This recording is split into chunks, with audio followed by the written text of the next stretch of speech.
Convido vocês para abrirem as suas Bíblias em Romanos, capítulo 12. Vamos ler dos versículos 1 ao 8. Glória a Deus. Romanos 12, do 1 ao 8. Esta é a palavra de Deus, e a palavra de Deus diz assim: portanto, irmãos, rogo-vos pelas misericórdias de Deus que se ofereçam em sacrifício vivo, santo e agradável a Deus. Este é o culto racional de vocês. Não se amoldem ao padrão deste mundo, mas transformem-se pela renovação da sua mente, para que sejam capazes de experimentar e comprovar a boa, agradável e perfeita vontade de Deus. Por isso, pela graça que me foi dada, digo a todos vocês: ninguém tenha de si mesmo um conceito mais elevado do que deve ter, mas pelo contrário,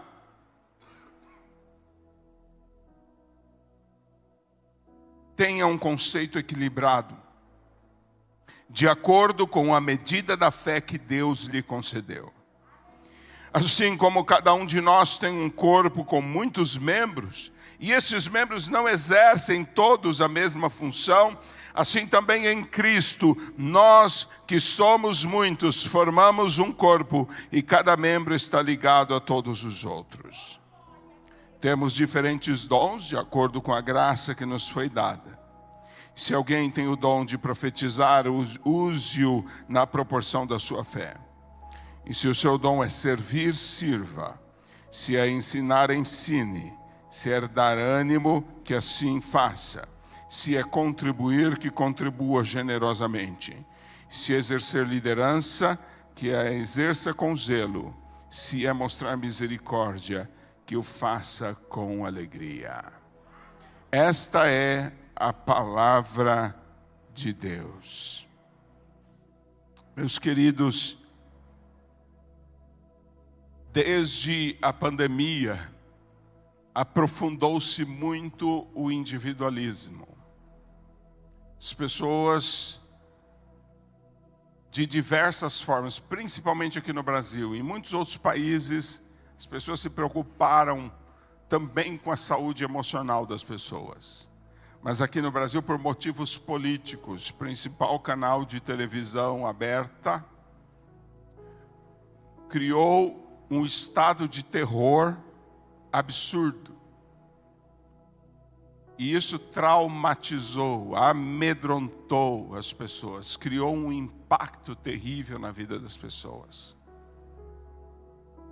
Fez com que as pessoas se encolhessem, se afastassem, se isolassem. Portanto, o individualismo dessa era, que já não é pouco, aumentou extraordinariamente por causa da pandemia. É um individualismo muito grande. Uma das maiores consequências desse individualismo é a confusão na identidade. Eu estava evangelizando algum tempo atrás, um jovem, teria seus 20 anos, e eu querendo explicar para ele qual era a situação de escravidão que ele estava e como ele precisava da libertação do Senhor. E eu comecei a mostrar a ele como ele, com a geração toda dele, toda essa geração com menos de 30 anos, está profundamente enganada acerca da sua própria identidade. Ou não conhece a sua identidade, não sabe a razão de existir nesse mundo. Ou então tem uma ideia errada sobre si mesmo. Não se conhecem, não sabem quem são. E o exemplo que eu dei para ele entender, que iluminou os olhos dele, ele então abriu o entendimento. Eu disse: você é como um barco sozinho, que está tentando lançar a âncora no próprio convés. Sua âncora não está firmada na terra firme, no solo, no fundo. Ela está em cima de você mesmo. Na medida que você tenta definir a sua identidade, quem eu sou, por que eu existo, por que eu estou nesse mundo, baseando-se nos seus próprios desejos, nas suas próprias vontades, nos seus próprios quereres, você é como um barco à deriva, cuja âncora está lançada em si próprio. Nós não fomos feitos para isso. O Senhor não nos fez indivíduos. Nós não conseguimos sobreviver sem estarmos em família, em igreja. E a nossa identidade é definida pelos outros. Quando você nasce, o médico olha no meio das suas pernas e diz, bebezinho, e diz se você é homem ou se você é mulher. É assim que sua identidade se define. E então, quando a sua mãe e o seu pai ouviram que você era homem ou que você era mulher, eles foram lá e compraram roupas de homem e mulher. De vez em quando a gente escuta o caso, eu pensei que era menina, comprei tudo cor-de-rosa, agora vou dar essa roupa para outro e vou comprar agora a roupa adequada. E cada dia a pessoa vai ser ensinada o que é ser homem, como ou o que é ser mulher, de que maneira se portar, como brincar. Nossa identidade é coletiva, em todos os sentidos. Ainda ontem eu estava respondendo sobre como o nosso ministério é definido coletivamente. Não somos nós individualmente. E a passagem que estávamos discutindo era justamente, o apóstolo Paulo disse, o seu dom, o seu ministério recebido pela imposição de mãos da liderança. Nossa identidade missionária é definida pelos outros. Quando o Senhor disse lá em Atos, chamou Paulo e Barnabé, Saulo e Barnabé para serem missionários, ele não falou com eles.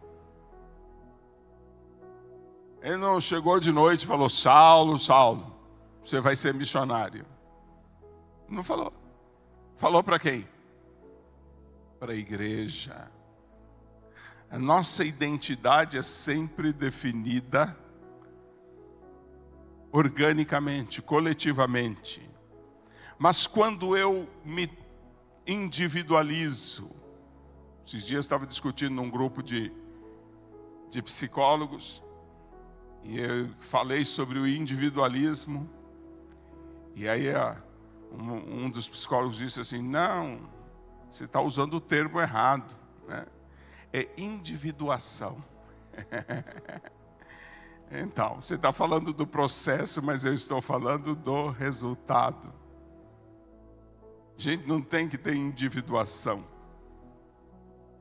A nossa personalidade é definida dentro da igreja de outra maneira. Nós somos um corpo. E nós precisamos que o corpo diga quem nós somos. Mas quando eu rejeito a opinião dos outros, um dos problemas mais constantes que a gente vê são adolescentes que não querem mais que o pai diga, que o pai fale, que a mãe diga, que a mãe fale. Ele quer se decidir sozinho.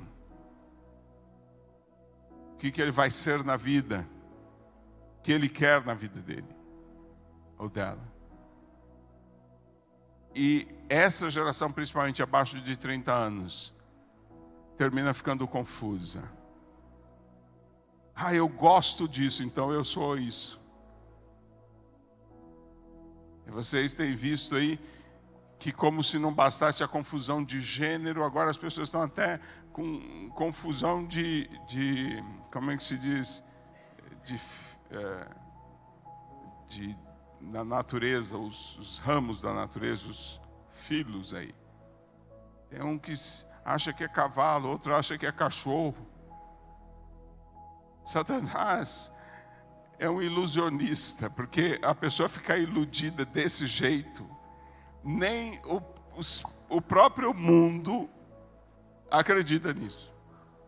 Já vi vários vídeos, o pai ou a mãe dizendo: se meu filho disser que é um cachorro preso no corpo de um ser humano, vou pôr ele para morar lá na casinha do cachorro, vai comer ração.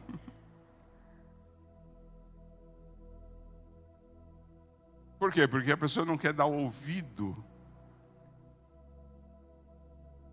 à família, não quer dar ouvido à igreja.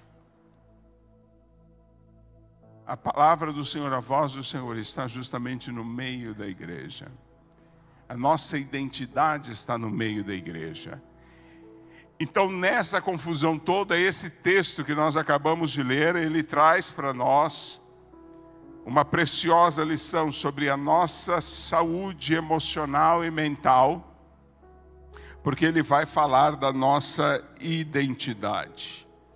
Romanos é uma carta que foi escrita para trabalhar a ideia de justiça. O apóstolo Paulo tem que escrever para um povo cuja cultura era politeísta, eles acreditavam em muitos deuses. Mas não somente isso, era também um povo cuja cultura era antropopática. Não sei se você já ouviu essa palavra. Se você não ouviu ainda, você pode até aprender ela. Próximo aniversário que tiver na sua família, aí lá no meio assim das conversas você solta ela, antropopática. Aí vai ficar bonito isso. Antropos, de humano, de ser humano. Então nós vamos falar de ser humano. Antropos. E patos trata justamente da emoção, do sentimento.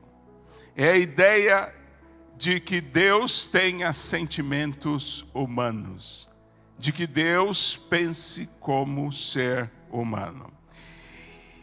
E é bastante interessante que Paulo precisa falar sobre um Deus verdadeiro, sobre Jeová, para um povo que não entende. Eles tinham deuses, Zeus, Dionísio, Júpiter e tantos outros, Apolo, que pensavam como seres humanos. Aí é fácil de entender.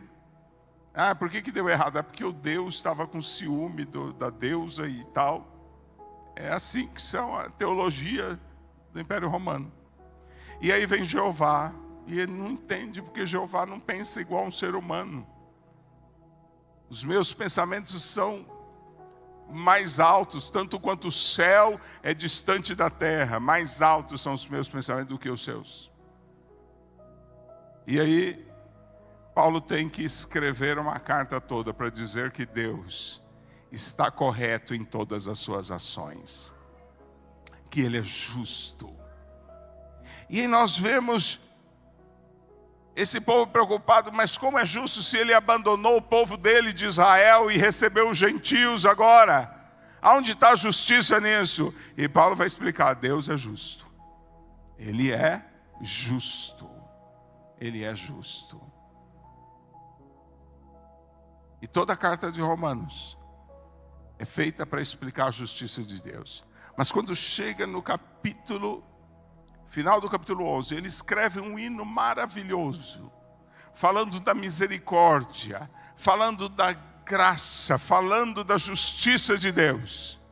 E põe um ponto final no capítulo 11. E os outros capítulos? E o capítulo 12 que nós começamos a ler? Ele vai tratar agora da aplicação. Agora que sabemos que Deus é justo,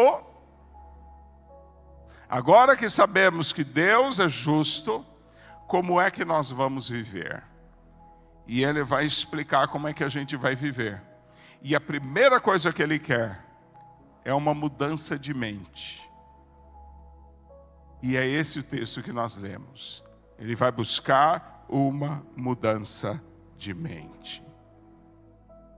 Nós vamos olhar então qual é a argumentação que o apóstolo Paulo traz, o assunto desse texto. Portanto, irmãos, rogo-lhes pelas misericórdias de Deus que se ofereçam em sacrifício vivo, santo e agradável a Deus. Este é o culto racional de vocês. Ele começa com uma conjunção conclusiva. Ele disse, portanto, uma vez que vocês aprenderam tudo isso que eu ensinei até agora, uma vez que vocês entenderam a justiça de Deus, agora eu rogo, pelas misericórdias de Deus, que se ofereçam em sacrifício vivo, santo e agradável a Deus. Então ele está falando de um culto que não é um ritual como os judeus se acostumaram a fazer, um culto que não é agora apenas uma religião, mas um culto que precisa ser verdadeiro, um culto que precisa ser real. E ele então disse, portanto, uma vez que vocês aprenderam tudo isso, rogo pelas misericórdias de Deus. Olha como ele é solene, né? Porque Deus é misericordioso, então eu peço a vocês, né? Eu falo de perto com vocês, a expressão é, eu estou aconselhando vocês, falando de perto com vocês. E ele, o que ele tem para falar? Que vocês se ofereçam em sacrifício vivo. Como era o sacrifício dos judeus? Era morto. Matava o carneirinho, queimava ele. Mas o nosso sacrifício tem que ser vivo. Também tem que ser um sacrifício santo, exclusivo, é só para Deus. Não pode ser um sacrifício religioso que você faz para todo mundo ver que você está fazendo, que você faz só para as pessoas verem que você está fazendo. Tem que ser um sacrifício santo, somente a Deus. E ele também tem que ser agradável. Isso é uma área muito interessante. Porque eu sempre achei que eu tinha que dar presente para as pessoas que eu gostasse. Eu demorei para aprender que eu tenho que dar o presente que a pessoa gosta, né? Tem que oferecer para Deus aquilo que você acha que deve oferecer. Tem que entregar para Deus aquilo que Deus quer. E, portanto, há aqui 3 características. A oferta do culto tem que ser viva, ela também deve ser santa e ela deve ser também agradável a Deus. Este é o culto racional, mais uma característica do culto. Esse culto deve ser racional, não é um culto emocional, simplesmente. Não é místico, é um culto lógico, que se explica, que se entende. Esse é o nosso culto. Por isso a gente tem pregação. Por isso a gente abre o texto da Bíblia e explica. Porque nosso culto precisa ser um culto lógico. É sobre isso. O apóstolo Paulo está dizendo, olha, agora que o Senhor nos deu, fez essa obra, enviou Jesus, modificou aquela realidade que os judeus conheciam, que os judeus entendiam, agora você precisa ter um culto diferente. Não pode ser religioso. Não pode ser uma coisa tradicional. Tem que ser um culto diferente. E esse texto também vai apontar algumas coisas erradas na nossa maneira de pensar, no nosso cultuar. Que maneiras diferentes que nós vamos ver, que maneiras erradas que nós vamos ver que devem ser corrigidas. O apóstolo Paulo, ele usou 2 ideias para mencionar ou para falar dos nossos erros. Olha o texto que ele usou. Primeiro ele disse: não se amoldem ao padrão deste mundo.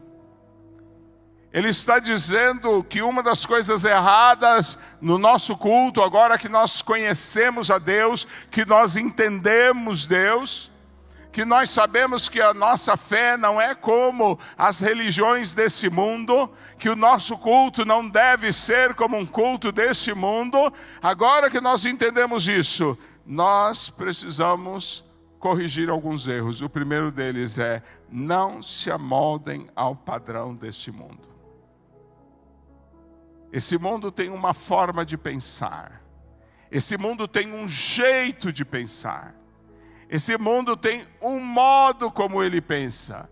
E eu não posso me amoldar ao modo como o mundo pensa. Quantos aqui sabem que você não pode pensar como o mundo pensa? Hã? Quantos aqui entendem que nossa mente tem que ser diferente? Você entende isso? Que nossa forma de pensar precisa ser diferente. Que uma vez que eu estou adorando a Deus, seguindo ao Senhor, minha forma de pensar precisa ser diferente. Isso é fácil de perceber.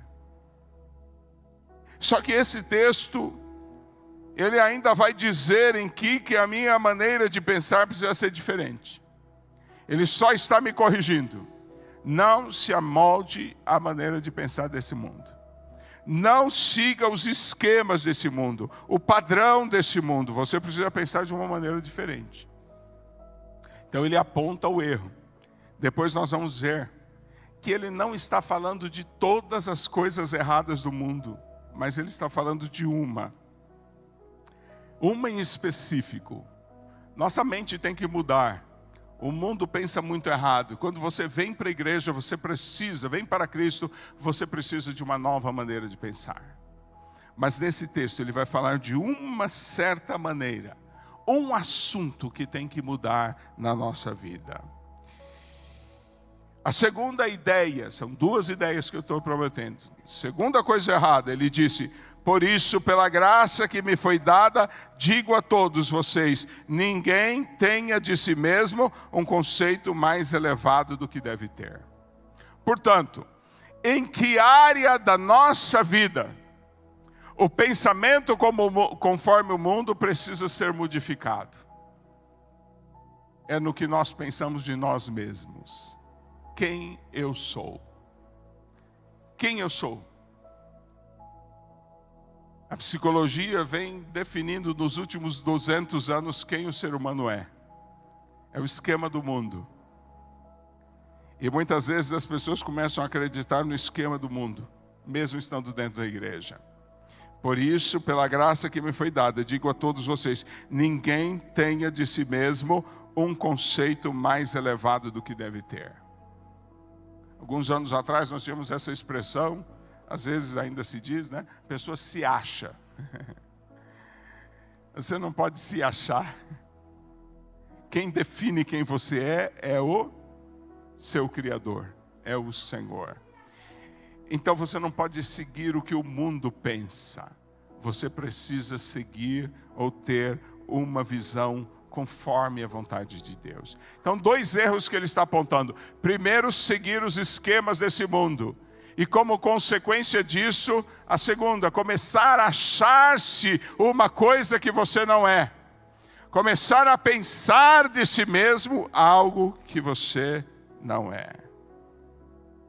Nós precisamos superar os pensamentos em que você se acha mais do que você realmente é. Que coisas então certas, corretas esse texto nos traz? Que coisas certas esse texto manda a gente fazer? Que correção na nossa maneira de pensar esse texto vai trazer para a gente? Veja o texto. A primeira coisa que ele diz: mas transformem-se pela renovação de sua mente, para que sejam capazes de experimentar e comprovar a boa, agradável e perfeita vontade de Deus. Então antes ele disse, está errado você se amoldar ao padrão desse mundo. E agora ele disse, o certo é você se transformar pela renovação da sua mente. E ele acrescenta uma promessa. Nós ouvimos hoje, no momento da oferta, que muitas promessas são condicionais. E eu quero confessar uma coisa para você. Até agora eu não achei nenhuma promessa que não seja condicional. Pode ser que a condição não esteja lá no versículo, mas em alguma parte está. Até mesmo a promessa de salvação, ela tem uma condição. Quem crer e for batizado, será salvo. Se você não satisfazer essas duas condições, não vai ser salvo. Mas aqui é uma promessa de experimentar a boa, agradável e perfeita vontade de Deus. Outro dia eu disse, mas teve tanto comentário negativo na internet. Porque tem um vídeo meu dizendo que crente não precisa de ambição. E eu continuo dizendo, crente não precisa de ambição. Precisa de obediência. Porque os planos de Deus são maiores do que os nossos planos. Aquilo que o ouvido não ouviu, aquilo que você nem imagina, é o que Deus tem preparado para você. Você só precisa de obediência. Você só precisa obedecer. Eles não precisam de ambição. Se você tiver muita ambição, o que você vai conseguir ainda é menos do que o que Deus quer dar para você. Esse texto diz que eu vou experimentar a boa, agradável e perfeita vontade de Deus. Como?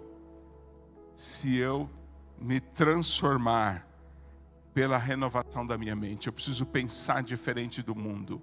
Eu preciso pensar de uma maneira como o mundo não pensa. Eu preciso pensar de um modo diferente. Aleluia. E o que eu tenho que pensar de diferente? Porque há algo específico.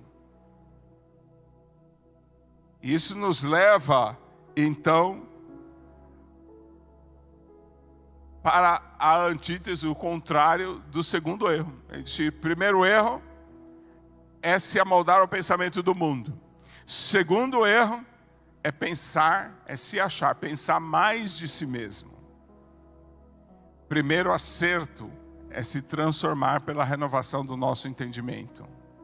E o segundo acerto, mas pelo contrário, tenha um conceito equilibrado de acordo com a medida da fé que Deus lhe concedeu. Você precisa ter um conceito equilibrado de si mesmo. Você precisa entender quem você é. Você precisa entender quem você é nesse mundo, qual é a razão da sua existência, qual é o motivo de você existir nesse mundo. Para que você possa, não se amoldando a esse mundo, mas se transformado no seu entendimento de quem você é, experimentar a boa, agradável e perfeita vontade de Deus. Deus tem um plano maravilhoso para você. É um plano bom, ou seja, não tem maldade nenhuma. É agradável, oportuno, vem na hora certa. E é perfeito, não falta nada nele. Mas para experimentar esse plano, você precisa pensar de você como Deus pensa. Não é como o psicólogo pensa, não é como a psicologia pensa, não é como o político pensa, não é como a sociologia pensa, não é como esse mundo pensa, como Deus pensa. Como Deus pensa, você precisa pensar de si próprio.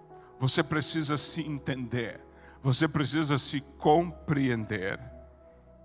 Mas, pelo contrário, tenha um conceito equilibrado de acordo com a medida da fé que Deus lhe concedeu.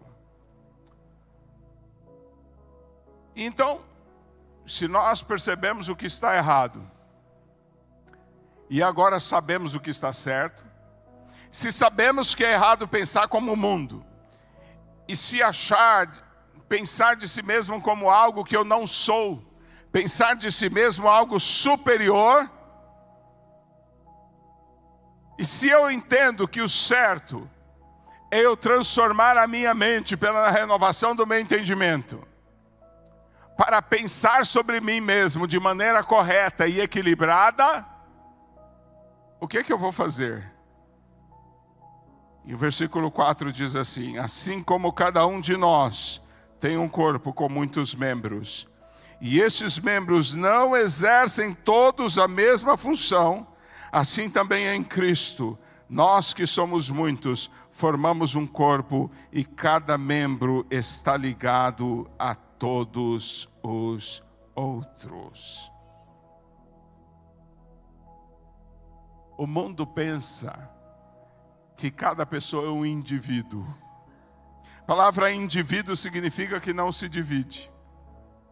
Você divide o universo em galáxias, as galáxias em sistemas, os sistemas em planetas, os planetas em continentes, os continentes em países, os países em estados, os estados em cidades, as cidades em bairros, vilas, ruas, casas.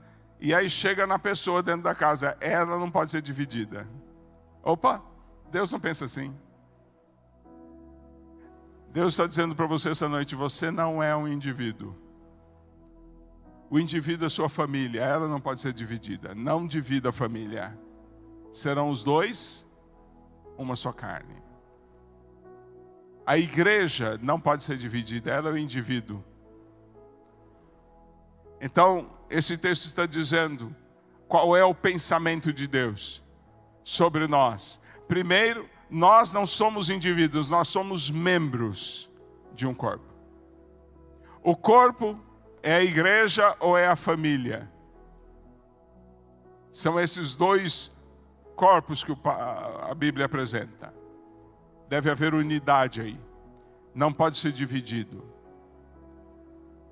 Nós não somos indivíduos. Nós somos membros de um corpo. O corpo é a igreja ou é a família. E agora nós também vemos que nossa personalidade dentro do corpo de Cristo é definida pelos nossos dons. O dom que eu tenho para abençoar meu irmão, o dom que eu tenho para ajudar meu irmão, o dom que eu tenho para socorrer o meu irmão, é isso que me distingue dentro do corpo de Cristo. Eu sou visto dentro do corpo de Cristo a partir dos dons que eu tenho. Então, há duas ideias do que nós devemos praticar aqui, colocar em prática. A primeira é a ideia relacional. Nós temos que ter um relacionamento com Deus em Cristo, sermos um com Deus. Mas também precisamos ser um com o nosso irmão. Ser um. O marido e a mulher precisam ser um. Os filhos com os pais têm que ser um. A igreja, um com o outro, tem que ser um. Mas também há o aspecto funcional. Eu preciso ser um membro que funciona. Um membro saudável que abençoa o meu irmão, que abençoa aquele que está junto comigo.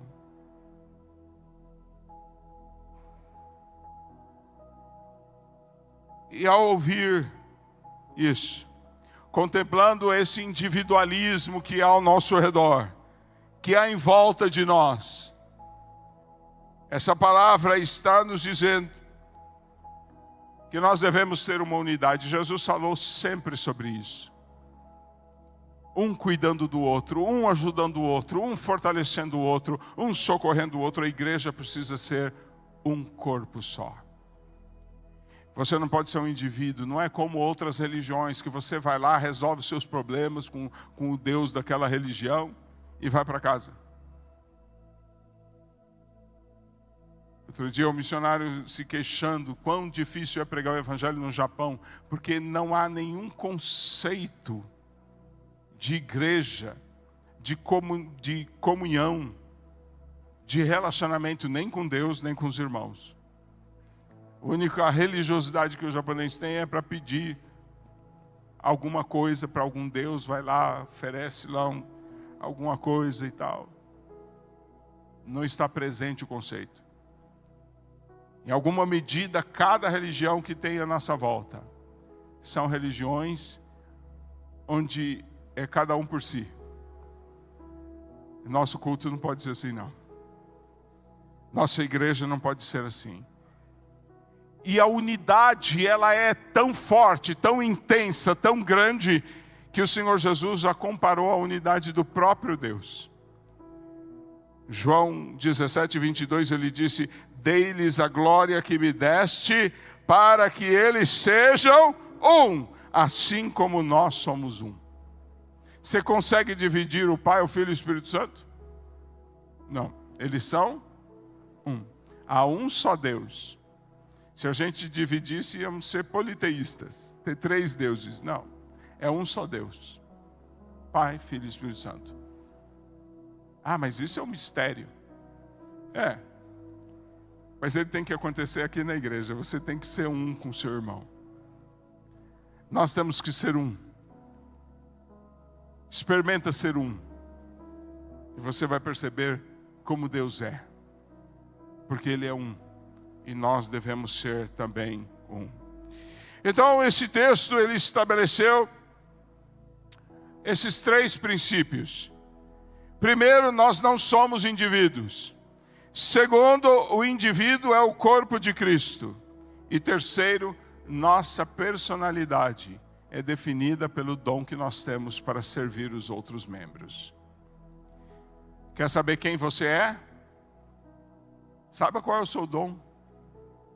Em que você é necessário no corpo de Cristo? Em que você pode ajudar? Se você tem o dom de ensinar, você vai servir os outros ensinando. Você tem o dom de administrar, vai servir os outros administrando. Essa é a sua personalidade. É isso que te distingue. É o modo como você serve aos outros. E eu quero que a gente coloque em prática esse texto. Se nós vamos experimentar a boa, agradável e perfeita vontade de Deus, nós temos que vencer o individualismo. Temos que mudar a nossa mente. Temos que ser um só corpo.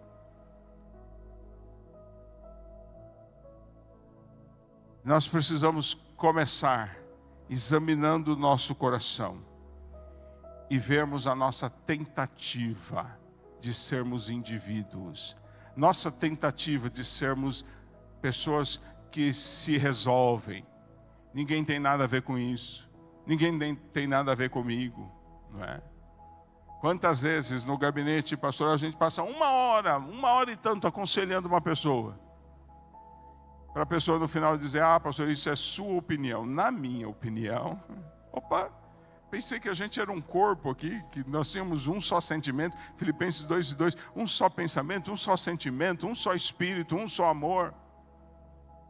Efésios 4, 1-6, um só Deus, um só Senhor, um só Espírito, uma só fé, um só batismo. Mas não, às vezes somos como indivíduos. Eu quero nesse momento que você curve a sua cabeça. Feche os seus olhos. Se coloque diante do Senhor. E confesse a Ele o seu individualismo. Os momentos em que você disse: a minha vida não é da conta de ninguém. Os momentos em que você disse: eu vou cuidar da minha vida, os outros que cuidem da vida deles. Ninguém tem nada a ver comigo e eu não tenho a ver nada com a vida de ninguém. Confesse ao Senhor isso. Diga: Senhor, eu estou errado, porque a tua palavra está dizendo outra coisa para mim. Confesse o seu individualismo agora.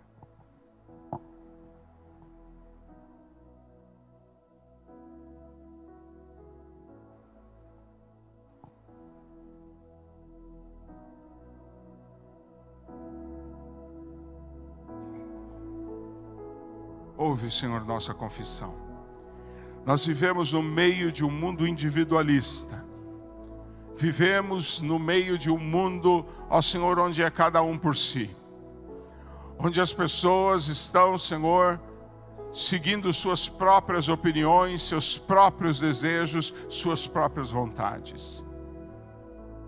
Onde as pessoas até se juntam, mas não se conectam. Se juntam, mas não se integram. Senhor, nós precisamos vencer esse individualismo. Esse é o pensamento do mundo, não é o pensamento do Senhor. O Senhor quer que nós sejamos um. Nós confessamos aqui, Senhor, que isso é difícil. Diga para o Senhor que é difícil. Fácil não é. Mas diga para o Senhor que você crê que o Espírito do Senhor pode nos juntar.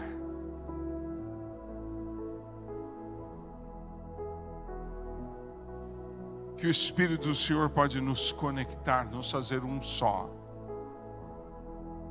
Diga, Senhor, eu não quero pensar como o mundo pensa. Senhor, eu não quero andar de acordo com o pensamento do mundo. Eu quero, Senhor, experimentar a boa, agradável e perfeita vontade de Deus. Eu só posso pensar, só posso experimentar, se eu não me achar um indivíduo, mas se eu entender que sou membro do todo, que eu sozinho não posso fazer, que eu sou eficiente em algumas coisas, mas sou deficiente em outras. Eu preciso do meu irmão, eu preciso do cuidado dele, eu preciso da ajuda dele, e eu preciso ajudá-lo. Eu preciso também, Senhor, ajudar o meu irmão naquilo que ele precisa. Você confessou o Senhor? Diga amém. Confessou o Senhor? Eu quero que você entenda esse mistério, porque Jesus levou isso tão alto que ele disse que nós temos que ser como a relação do Pai com Ele e dele com o Pai. Eles são um só, e nós precisamos nos tornar um. Nós não vamos nos tornar um automaticamente. Você continuar entrando pessoas aqui na igreja simplesmente e forem sentando nos bancos, nós vamos ser um grupo de indivíduos. Se nós não nos movermos em direção uns dos outros intencionalmente, se nós não formos em direção um ao outro intencionalmente, até termos um só sentimento, um só pensamento, não vai funcionar. Deixa eu contar para você um testemunho. Quando eu tinha 15 anos, o líder de jovens da nossa igreja desapareceu. Parou de vir na igreja, no meio de uma conferência que estava marcada. A conferência ia ser dali a um mês e meio. Tinha nada pronto, e ele sumiu.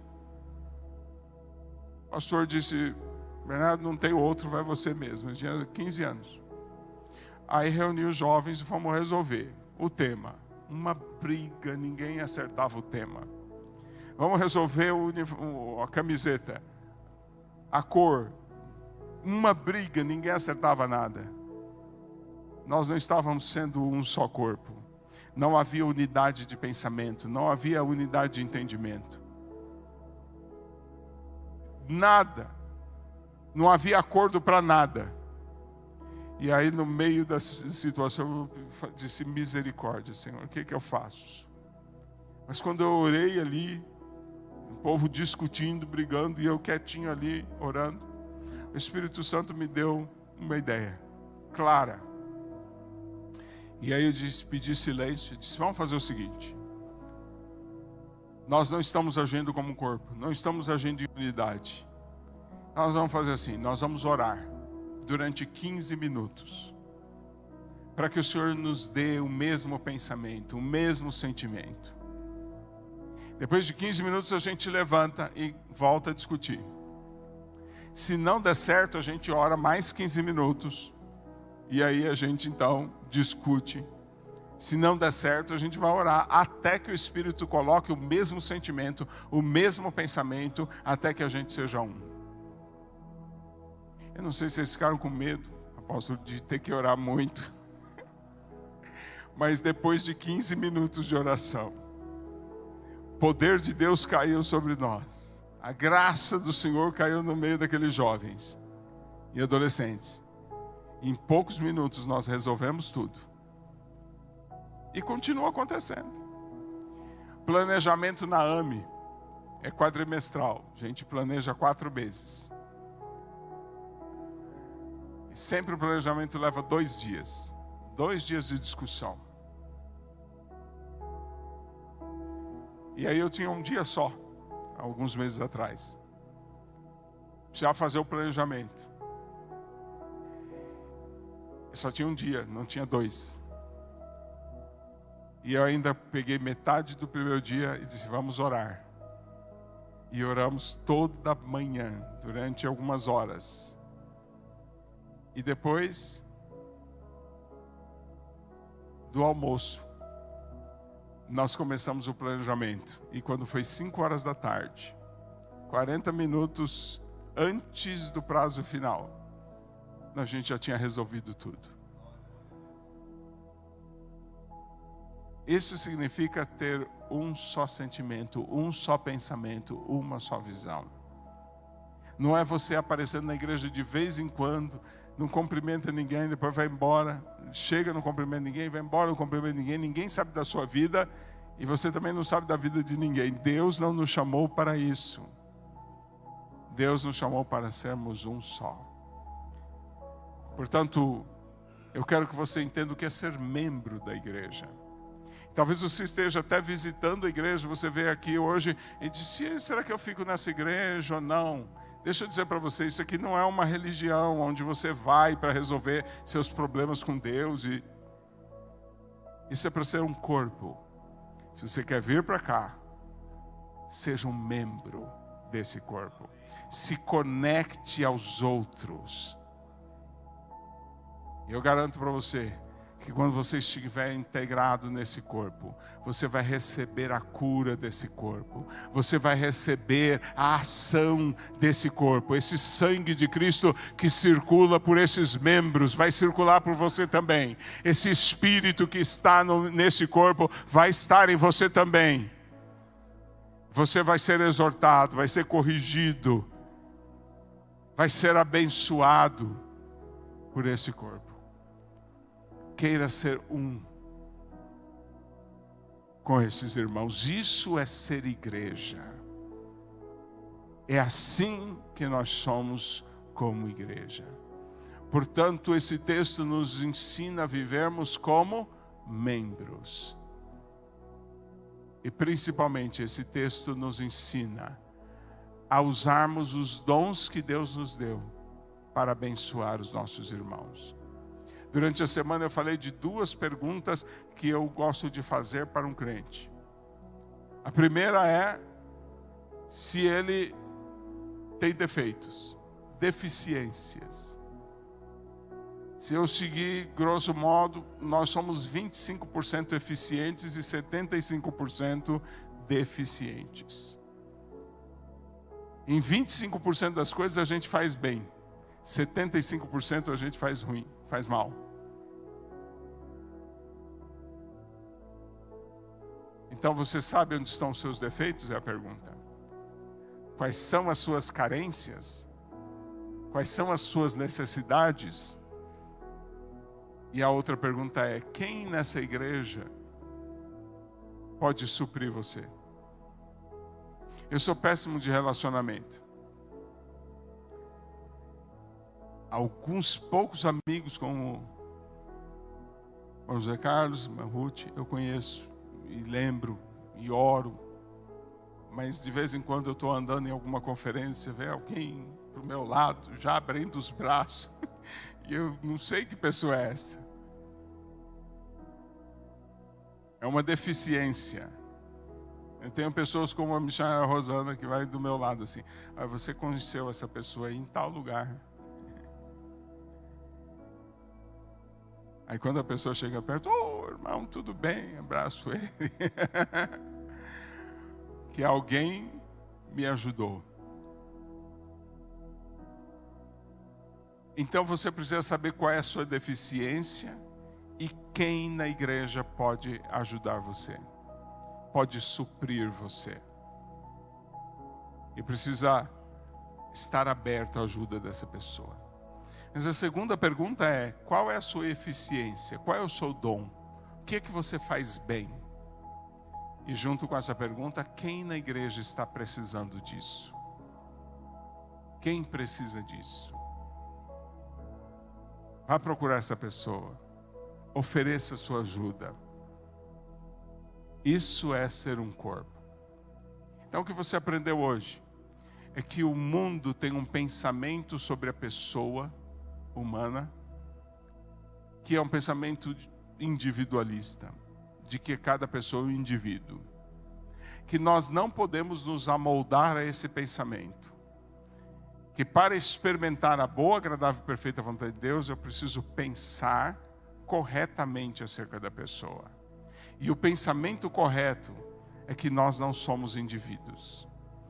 Que nós somos membros de um corpo que é a igreja, ou a família. E que nossa personalidade é definida pelos dons com os quais nós servimos os outros. Se você entender isso, você vai experimentar a boa, agradável e perfeita vontade de Deus. Porque a boa, agradável e perfeita vontade de Deus está na unidade da igreja. Está na comunhão dos santos. Está no nosso meio. Você entendeu isso? Entendeu? Esse culto foi bom, porque a gente começou orando pelas curas, vendo os milagres do Senhor. Estamos terminando bem pianinho, assim. É assim que eu gosto. Você tem que pensar nisso. Tem que tornar isso prático. Tem que tornar isso real. Cada líder da igreja precisa começar a pensar: como é que eu costuro um crente no outro? Como é que eu faço? De que maneira eu estimulo? Ministério de adolescentes é mais fácil, né? Eles, para se unirem, são mais fáceis do que os adultos, que às vezes têm algumas restrições. Isso é muito bom. Pega todos os meninos, vão dormir na casa de um lá. Os pais têm que estar abertos para isso, porque eles precisam ser um. E aí eles vão ficar firmes em Cristo. Compra lá uma Coca-Cola de 2 litros, um pacotão daqueles de Doritos, pronto, já resolveu, faz uma festa. Dorme todo mundo lá, tudo apertado, tudo, né, amontoado. Isso é bom. Tem que fazer muito encontro, como os homens tiveram agora recentemente. Você não pode faltar. Não falte no próximo. As mulheres são sempre mais prontas para fazer reuniões e tal. Façam. Sejam uma igreja que está junta não só nas orações, mas também no partir do pão. Uma igreja que anda junta, onde cada crente cuida um do outro, onde cada um se preocupa, o que o outro está sentindo, o que o outro está pensando. No meio desse mundo individualista, se vocês se amarem desse jeito uns aos outros, o mundo saberá que vocês são discípulos de Cristo. E o mundo vai desejar andar junto com vocês. As pessoas vão querer estar, porque elas estão famintas, elas estão se sentindo solitárias, elas estão se sentindo angustiadas, elas estão se sentindo perturbadas com esse isolamento, com esse individualismo. E elas almejam, têm fome de um lugar onde elas possam estar junto com outras pessoas, amarem outras pessoas. Dá trabalho se preocupar com os outros, dá trabalho. Mas esse é o plano de Deus para nós. Essa é a vontade de Deus para nós. Você recebeu a palavra de Deus? Essa é a palavra de Deus para a sua vida? Você vai colocá-la em prática? Senhor meu Deus, eu quero ministrar sobre cada pessoa na igreja Betel, Senhor. A Senhor, e ministrar sobre cada membro, para que eles realizem, Senhor Jesus, a sua vida, ó Senhor, segundo a tua vontade, segundo o teu querer. Que eles sejam, Senhor, as pessoas que o Senhor quer que eles sejam. Que eles estejam unidos, ó Pai. Que eles estejam juntos. Que a vida deles, Senhor, verdadeiramente seja no corpo de Cristo. Que eles sejam verdadeiros membros do corpo de Cristo. Ó Pai, porque assim, Senhor, o mundo verá que eles são seus discípulos. Ó Pai, que o amor não seja somente uma palavra nessa igreja, mas que ele seja, ó Senhor, atos práticos, ó Senhor, de socorrer, de ajudar, de estarem juntos, ó Senhor. De se amarem uns aos outros, de se preocuparem uns com os outros, de orarem uns pelos outros, para que o teu nome seja glorificado na vida deles. Para que eles sejam um farol poderoso no meio dessa cidade. Ó Senhor, e que a luz, ó Senhor, desta igreja possa alcançar as nações da terra. Em nome de Jesus eu os abençoo. Com a bênção do Senhor os abençoo. Para que vocês sejam benditos do Senhor, os abençoo. Em nome de Jesus. Amém, amém e amém. Amém? Amém. Ao Senhor seja a glória, a Ele somente. Foi muito bom estar com vocês. Desculpem estar com vocês, meio adoentado. Eu venho de uma correria de várias viagens seguidas e sempre por climas difíceis. Estava agora no final de semana passado no Amazonas, muito quente, eu fiquei meio adoentado. Então estou aqui ministrando meio assim, ainda exausto do calor e tudo, mas eu não perderia estar com vocês por nada, né? É muito gostoso estar com vocês. Muito gostoso ver a igreja vibrante, muitas caras novas, né? E ver que essa igreja continua marchando vitoriosa, né? Estou fazendo planos de estar mais com vocês durante esse ano, não é? Mais próximos, principalmente da liderança, ajudando em tudo que o Senhor nos conceder ajudar. Que Deus abençoe vocês, em meu nome, da minha esposa, né, que nem sempre pode vir comigo, mas hoje está aqui. Também do Júlio e Rosana, são nossos missionários e que me apoiaram também. Muito obrigado por estar aqui. Por me receberem aqui e por serem uma bênção tão grande na minha vida. Que Deus os abençoe. Amém.